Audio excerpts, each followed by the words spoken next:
Bonjour et bienvenue. Donc aujourd'hui, nous accueillons mademoiselle Marie-Lou Andrieux, donc chargée de communication au FIL SMAC, autrement dit la salle de musique actuelle. Donc elle va nous parler de son métier, de ses missions et de son parcours scolaire jusqu'à son arrivée au FIL. Bonjour mademoiselle Andrieux, est-ce que vous pouvez vous présenter s'il vous plaît ? Oui, alors je m'appelle Marie-Lou Andrieux, j'ai 29 ans, je suis originaire de Montpellier. Je suis arrivée au FIL il y a 5-6 mois en tant que responsable communication et relations publiques. Et avant cela, j'étais dans une autre scène de musiques actuelles qui s'appelle Paloma à Nîmes, qui était mon premier travail dans les musiques actuelles. D'accord, donc comment en êtes-vous arrivé là ? Quel est votre parcours scolaire ? Alors moi j'ai fait Sciences Po. Sciences Po ça fait partie des grandes écoles, c'est une école plutôt généraliste. C'est une formation en 5 ans. On vous apprend des disciplines assez larges, ça va du droit à l'économie, la géopolitique, la sociologie, la culture G, la rhétorique, des choses assez diverses. Donc c'est un concours, donc j'ai passé le concours. Et après en Master 1, je me suis spécialisée en information et communication et en Master 2 en communication des institutions, des structures culturelles. On vous a présenté en tant que chargée de communication au FIL SMAC, mais pour vous, le FIL, qu'est-ce que c'est ? Alors pour moi, le FIL, c'est d'abord une scène de musiques actuelles, c'est-à-dire que c'est un établissement qui vise à promouvoir les musiques actuelles sur le territoire stéphanois au travers de 3 missions, que sont la diffusion de concerts, donc programmer des artistes toute l'année sur des esthétiques assez différentes. C'est aussi faire de l'accompagnement, c'est-à-dire aider les artistes et les musiciens à répéter, à créer, à s'informer, à faire émerger leurs projets. Et puis enfin, ce sont aussi des missions d'action culturelle, de médiation, c'est-à-dire qu'on construit du lien avec des populations du territoire qui sont plutôt éloignées de la culture, comme des enfants, des personnes âgées, des personnes hospitalisées, des personnes qui sont en situation de précarité. Donc voilà, le FIL, c'est avant tout une scène de musiques actuelles et c'est aussi un lieu qui, à Saint-Étienne, a maintenant 10 ans.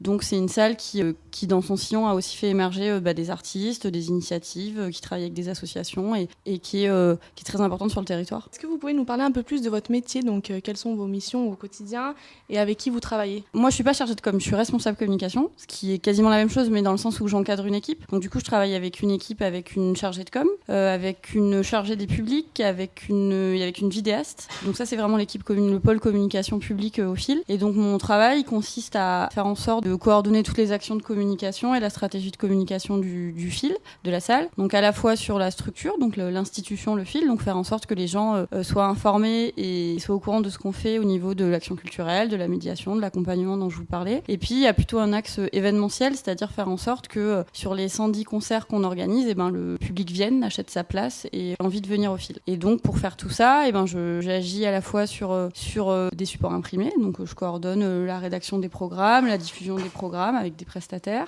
Je m'occupe aussi de tout ce qui est sur le web, donc le site internet, la mise à jour et l'évolution du site internet, les réseaux sociaux, le travail auprès des communautés sur les réseaux sociaux, les newsletters, tout ce qui est question de base de données de notre public. Je m'occupe aussi des relations publiques, donc les relations presse, travailler avec les journalistes, faire en sorte là aussi qu'ils relaient nos informations, qu'il y ait des interviews qui se fassent ou des opérations promo. Je mets en place des partenariats médias aussi. Et puis je m'occupe aussi de plutôt ce qui est partenariat privé, c'est-à-dire de là aussi trouver des relais, des partenaires auprès plutôt d'entreprises. Et du coup, au sein du FIL, vous êtes la seule personne en charge de la communication ou avec vous, il y a quelqu'un qui vous assiste, peut-être une personne qui vous accompagne Ouais, il y a une chargée de communication du coup qui travaille avec moi et qui elle est plutôt sur des missions plutôt sur le numérique, donc elle va s'occuper des réseaux sociaux, de mettre à jour le site internet, sur des missions de diffusion, donc travailler avec les prestataires qui collent les affiches, qui s'occupent de distribuer les programmes, distribuer les flyers. Et puis après, elle va avoir une petite partie de ses missions qui est sur ce qu'on appelle les déclinaisons graphiques, donc faire des flyers, faire des pubs, ce genre de choses. Et après, je travaille avec une chargée des publics qui s'occupe de la billetterie.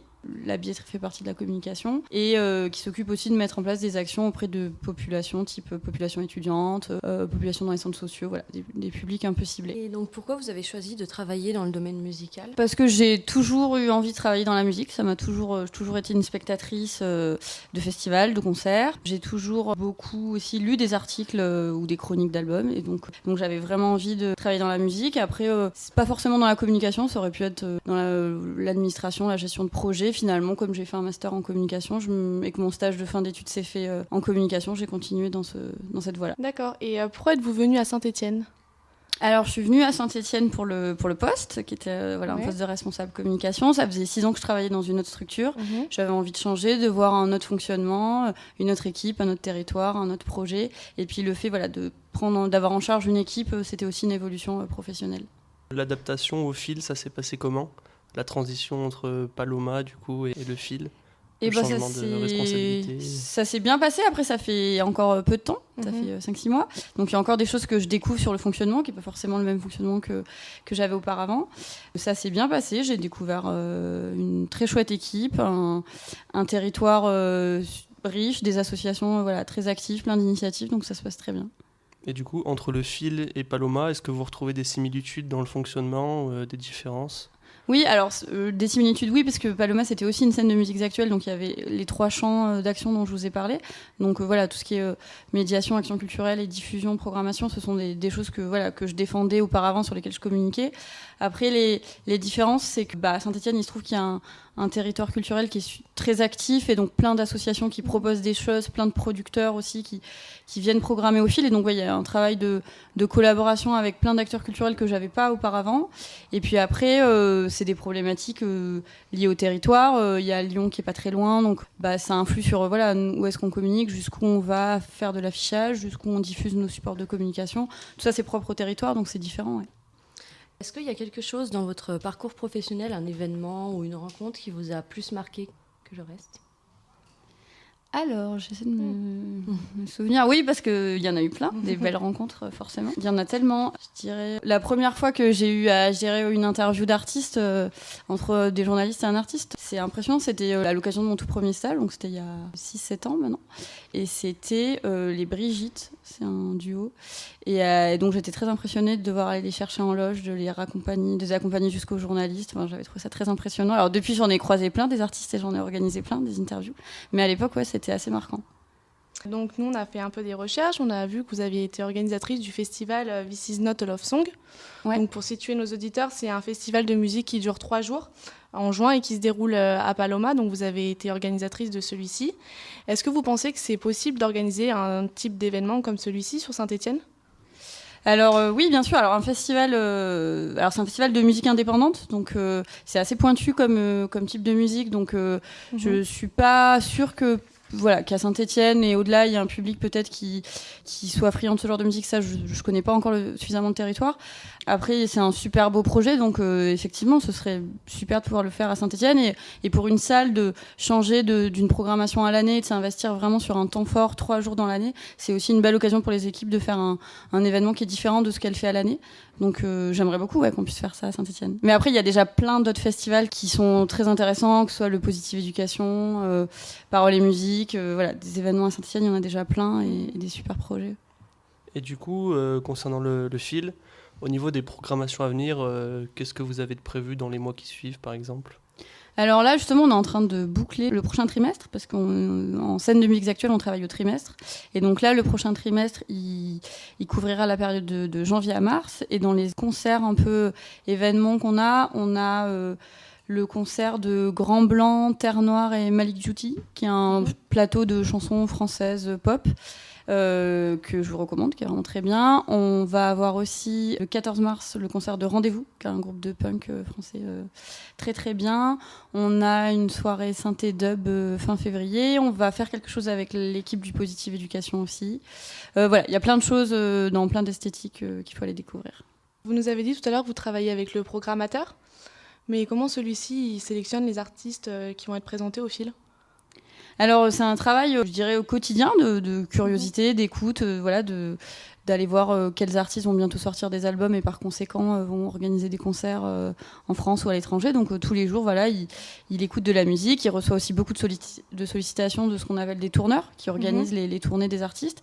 Donc il est très sollicité. Et après, il est aussi sollicité par les acteurs locaux qui ont envie de proposer, d'organiser des concerts. Et puis des fois, c'est aussi des paris. On croit que quelque chose va marcher parce que sur album c'est très intéressant et on a envie de le voir jouer en live et puis finalement ça marche pas forcément, ça trouve pas son public, donc c'est un jeu et puis c'est aussi un jeu d'équilibriste entre proposer plein d'esthétiques différentes pour que le plus large public fréquente le film.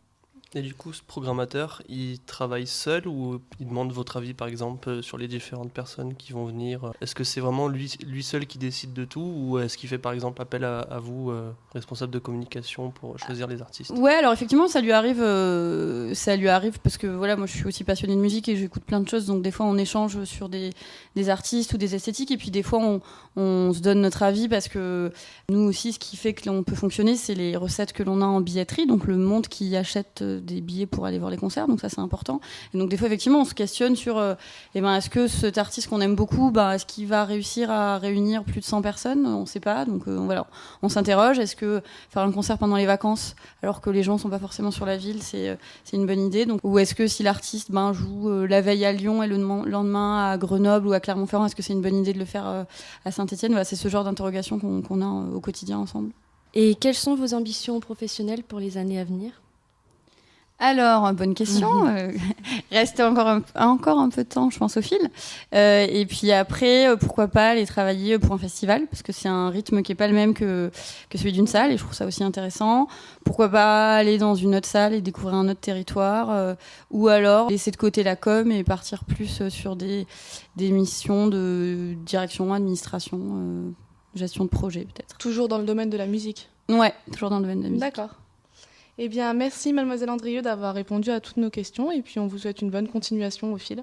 Merci.